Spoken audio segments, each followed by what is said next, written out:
Hey, good morning. Welcome to the live stream and podcast from Ashes to Rubies headquarters. Actually, this isn't even the headquarters. This Not is anymore.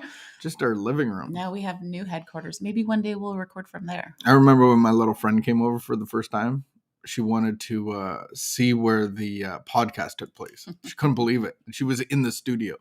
I'm like, yeah, it's just our living room. Nothing overly excited. Yeah, but maybe one day we'll have our little podcast room set up. Imagine that. Wouldn't that be great? That means we'd have to leave the house. We would switch our time.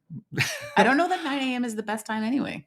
We can always revisit that. What time would you prefer? Is there a preferred time that you would like to join us for a morning meditation? Or is 9 o'clock the right time? Maybe it's a coffee break meditation. What if people start saying 6 o'clock in the morning? Ooh. Because that's like morning meditation time. 9 o'clock is like people are on the grind already. I know. People are well, working. 9 a.m. is like a work start time. That's not a really great time to be like, hey, I got to hop onto a live stream. Hop on it. I was thinking before we started, I have like nothing to say. Like I don't have a conversation in my head. Oh, I don't no. want to talk. You don't want to talk? No, I don't even feel like talking. And then what I've been realizing, there are people out there. I think you're one of them.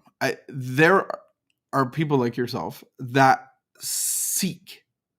You seek after conversations. Like you have conversations, but you want to have them with people. I'm never like that.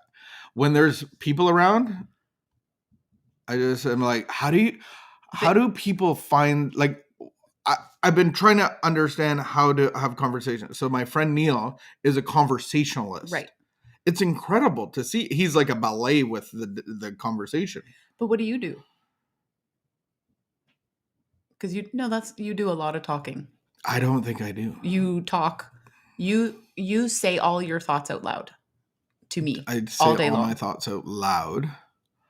And you say them to me or to if I to did that, people. you would be scared, I think. No, you say things you say things out loud all day, and you'll repeat yourself because you're thinking it, so you say it out loud and then you repeat it.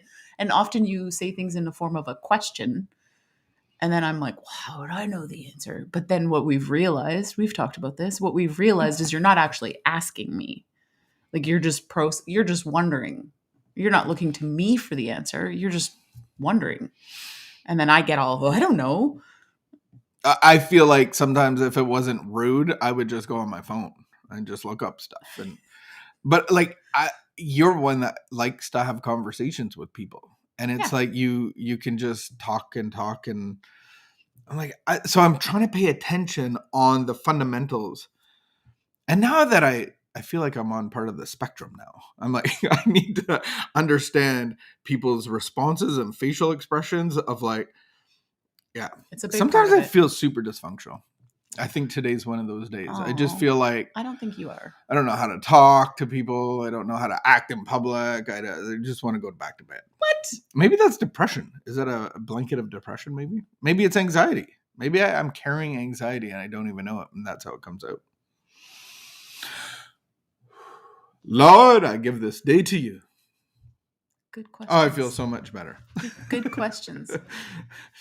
The practical application of prayer, I think, when it comes to anxiety, I love the process of LifeLab or 12-step process where we actually get to see the cast of characters that whisper to us. Mm-hmm. And so maybe that's where God's prayer will lead me, is to really hearing the lies. Maybe I'm just hearing stuff that I'm not even aware that I'm hearing. Yeah. And in some of the, like you call it a cast of characters, in some of the other like things that I've listened to, or like they'll talk about like the critics in our head, or the like our ego. Yeah. And how does our ego talk to us? What is it saying to us? Mm-hmm. It's good morning, important to pay Peggy. Good attention morning, to. Carrie. The plums. I don't know if I have, like, poor little, I don't think I feel plum. The poor little old me. I feel like I just don't want to participate. Like you were like that with Jim. And you're like, I just don't want to participate. Like, remember high school? Now, is it that you don't want to talk to me today, or you don't No, want to no, be no, on a no, no. live stream today, or Shut it off. Stop everything. No, I because just, you've already talked to me for the last hour, in, and before that, you talked to someone else on Zoom. I had my sponsor Do meeting. you just maybe you've done a lot of talking No, already this I don't morning? feel like I've overtalked. I'm just maybe acutely aware of people that do conversation. And I'm like, I've been watching people like, okay, so how are they, like, maybe it's like watching outdoor hockey, like, and you see people that are really good and, oh, they pass the puck there. And I'm like, oh, they suggest a topic. Like, people suggest topics. Do you know what the common characteristic is of a good conversationalist? Somebody that asks questions. Questions, open-ended questions, and curiosity. Curiosity. Curiosity is curiosity is something that I am very interested in cultivating. Very interested in cultivating. I've been thinking about that. So then you just ask questions. So, like, what do you think about the trucker convoy? All right, moving on. And just to clarify what I said earlier, you actually haven't done a lot of talking this morning.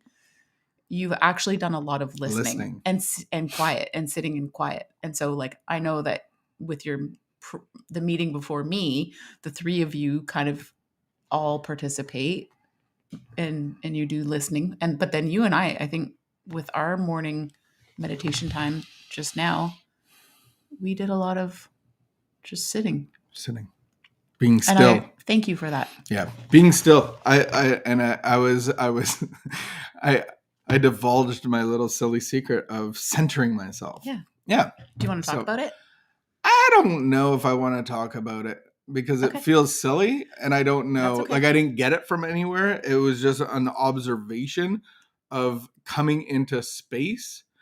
My body, my mind, and my emotions, maybe not my emotions, but my body and my mind are always present, but I might not be with them.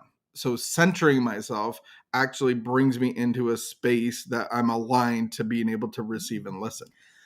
So when we go into meditation or quiet time and they play music, then what are the things that I'm doing to actually center myself? Mm-hmm. And so I had a little technique, but I'm not going to share it yet. I feel silly. I understand that. And that's why I light a candle, because I'm watching the candle. Flicker. Yeah. What if it's just still? You're like, it's never still. All right. We are February the 23rd. Oh, I'm reading. Oh, it's my turn. Okay. The first word here is, I think, the scariest word that I've picked up in this codependent journey that we've been on, of like not codependent journey, but like a recovery of codependent journey. And so it starts with detach ! It's a freaking scary word because, like, I literally still struggle with what that means. And so in my heart and I think in my head, I really do believe I know what it means. And then I bring it up to somebody that needs to detach from the problem of their person's addiction. Yeah. And then they're like, then they turn me around in circles. And I'm like, yeah, I really don't know what detach means. Because it's unloving and you don't care. Well, it's super unchristian, right? It's God always went for the 99. I mean, the one. And so what does, and maybe that's God's job, is to go get I think I take God's mission on. Anyway, detach ! Here we go. We're told, detach, we are told in the Al-Anon program. This does not mean detaching ourselves, and this does not mean detaching ourselves and our love and compassion from the alcoholic. Detachment in the Al-Anon sense means we realize we are individuals. We are not bound morally to shoulder the alcoholic's responsibilities. Detachment from the problems caused by compulsive drinking, fill in the blank, shows us the fertility of covering up for the alcoholic, keeping up a brave front, being ashamed or apologetic for situations not of our making. Once we can hold back from such complete involvement, we will have a new sense of freedom and strength. So there's action of detachment that gives me promises. Today's reminder: I will not permit myself to become emotionally involved in matters that should not be my concern. I will not interfere with the working out of another difficulties, however dear and close we may be to each other. Detachment is essentially to any healthy relationship between people.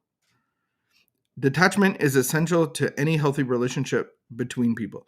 Each of us is a free individual with neither one in control of the other. Ooh, there's a key: control. Here's our quote of the day. For thou knowest, okay. for what for what knowest thou, O wife, whether thou shalt save thy husband? Question mark. Or how knowest thou, O man, whether thou shalt save thy wife? Ask the Lord, as the Lord hath called everyone, so let him walk. 1 Corinthians. That was a tricky one. Is the key of attachment. So what's the opposite of detachment? Attachment? Enmeshment. I would say enmeshment. Is the key of that control? I would say control and fear are at the root of that. I would say fear is at the root of everything at some level. But then, yeah, so then control would be... Control is a response to fear. And then I'm doing that because I'm afraid that people will find out things. I'll be afraid that how I'll be seen because of what the alcoholic or the addict in my life is doing. So I cover up. But when you're in it, it just seems like I was reminded today because we were actually reading in the big book about Bill's wife seeing glimmers of hope because he would sober up and make all these promises. And she said that it went on for 2 years. And I was reminded this morning that you put a stake in the sand and said, if my life doesn't change within 2 years, I'm going to do something drastic. And the craziness is that you thought that something could actually change because of you, and that it would take 2 years. You would deal with it for 2 years, and you'd already put up with it for a long time. Like 10. Over 10, yeah. Yeah. So that's what came up this morning when I was meditating on that part of like, we really in the big book of Alcoholics Anonymous can relate to that part of codependency and addiction in the story of Bill. And it's so like, I think that 2-year thing is a weird, like, it was always weird until I read it this morning. I was like, Vicky did the same thing. So then how do we detach from enmeshment in addiction? So what if you live with somebody in addiction? How do you even do that? Like, and then how do you be in recovery with an active addict, or is that a impossibility? Yeah, those are really good questions, and those are the questions that we keep showing up in the rooms. We keep going to meetings, and we start working the steps, and we're asking God to answer those questions for us. Because I mean, it's the same thing for a parent or siblings, or we have these people in our life that we care about, and am I trying to be their answer? Right? Am I trying to be that person's answer? And then what does my life look like? I can't just, because especially if it's a partner, if it's a partner, then you're trying to minimize the consequences for them, but then you're trying to minimize the consequences for yourself. Like, you don't want to go bankrupt. You don't want to lose your house. So you're actually making the payments, and then he's spending all of his money on the alcohol. Like, that's really what we did.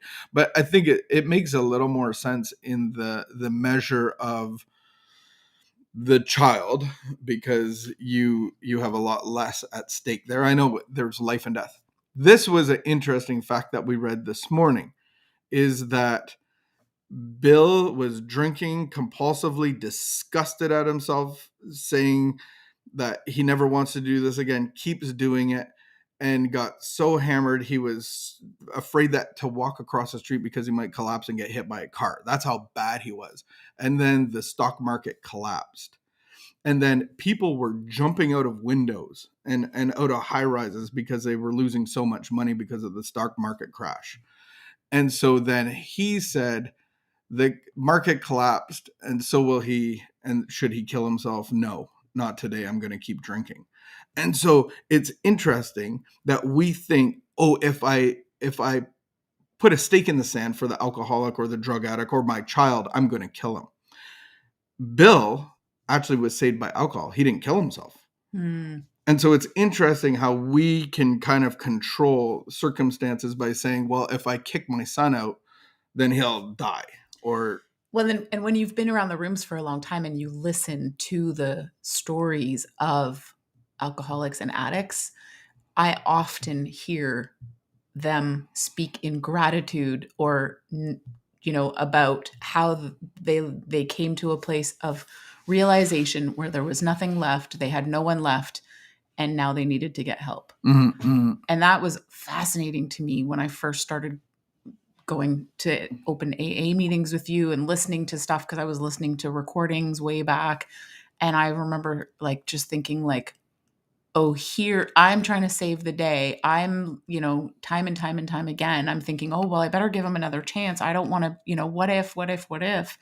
And then, to hear you now say oh, you